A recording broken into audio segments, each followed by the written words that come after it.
दीर्घ दिनर संघर्ष पर कमबैक करिसेंती भारतीय दलर अधिनायक रोहित शर्मा। दिनिकिया विश्वकप को आउ मात्र 21 दिन थिबा बेले रोहित फॉर्म को फेरिबा भारतीय क्रिकेट फैंस को उत्साहित करिछि।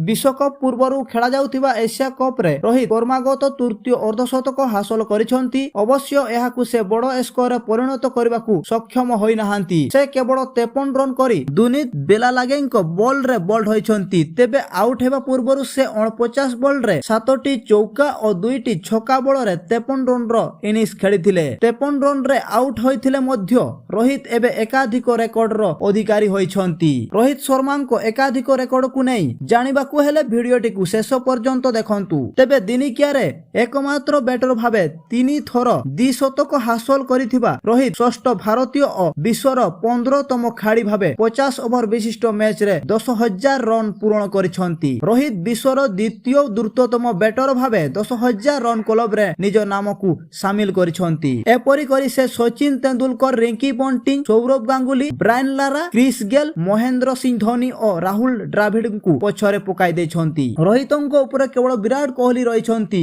विराट 205टी इनिंग्स रे 10,000 रन पूर्ण करिथिबा बेले रोहित 241टी इनिंग्स रे 10,000 रन पूर्ण करिछंती। 10,000 रन करबाकू रोहित शर्मा किंवदंती क्रिकेटर सचिनंको तुलना रे 18टी इनिंग्स कम खेलिछंती। गांगुली को तुलना रे 22टी इनिंग्स कम खेलिछंती। पॉन्टिंग को तुलना रे 25टी इनिंग्स कम खेलिछंती। धोनी को तुलना रे 32टी इनिंग्स कम खेलिछंती। श्रीलंका विपक्ष एशिया कप सुपर 4 मुकाबिला रे छक्का मारी रोहित नुआ रेकर्ड करिछंती। एशिया कप रे सर्वाधिक छक्का मारिबा रेकर्ड रोहितंको नारे जोड़ी होई जायछि। पूर्वरु शाहिद आफ्रिदींको नारे एही रेकर्ड थिला।